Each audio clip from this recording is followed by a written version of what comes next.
Hi, this is Alan Donald with Keller Williams Realty.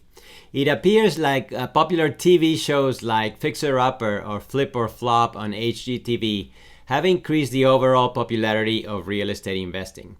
Today, I'm going to talk about 5 key issues that you should consider before investing in real estate. Before I do, a short disclaimer. I am only licensed to provide advice regarding real estate. If you have any questions regarding anything else, please consult your attorney, your tax accountant, or any specialized professional. Hang in there.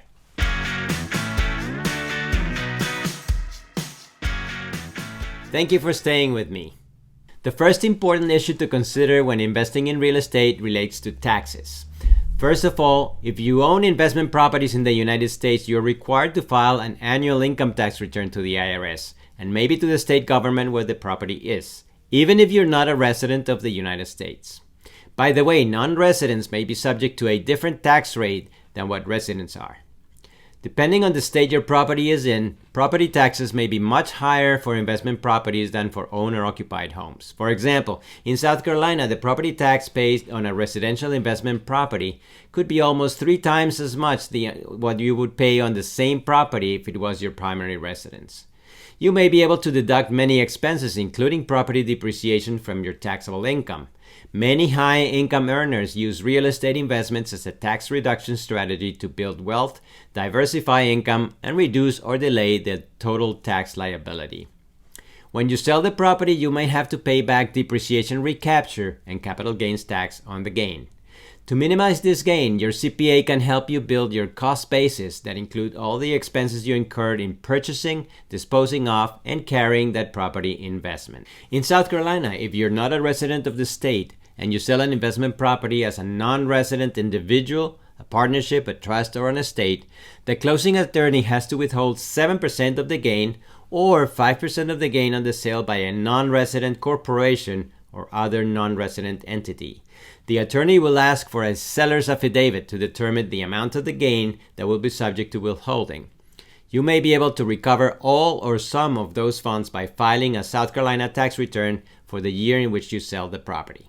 You may also be able to defer or minimize your capital gains tax liability by using either a 1031 like-kind exchange, which is a legal federal tax deferment strategy that has some strict rules to qualify for, or by converting a rental property into your primary residence and living in it for at least 2 years before you sell it.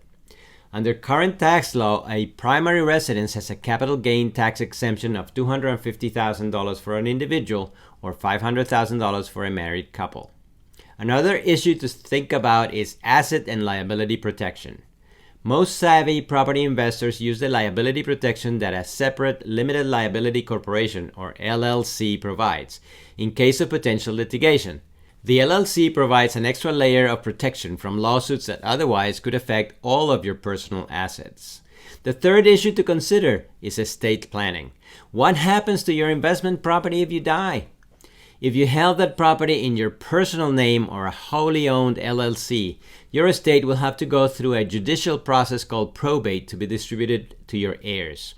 As a side note, we are certified probate experts, so we can assist personal representatives and executors perform the required tasks related to any real estate and probate.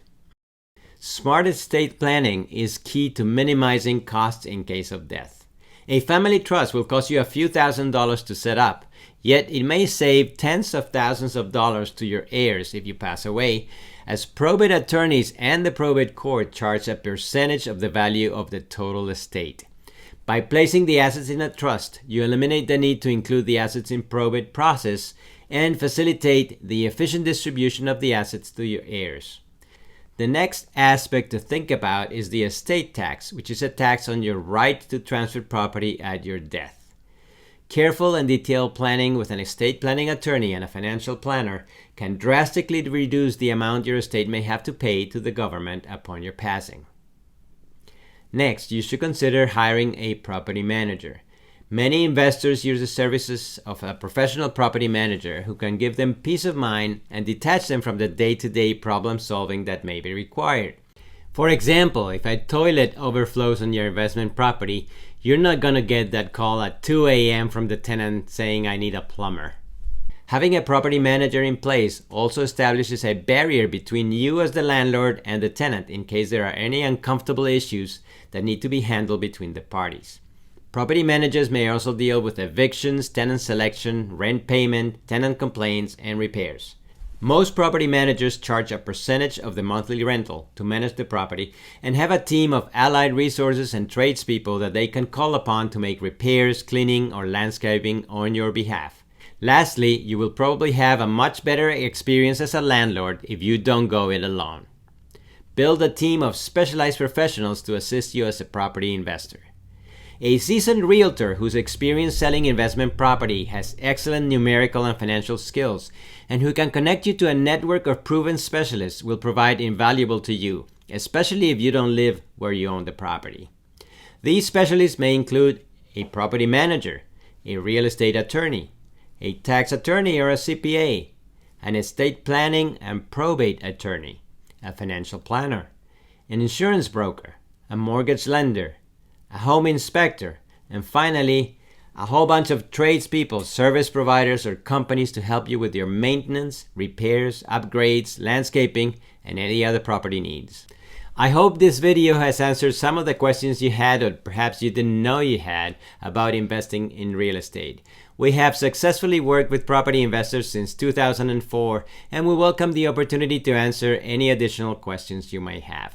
You can contact me at 843-900-0155 or send me an email at alan@alandonald.com.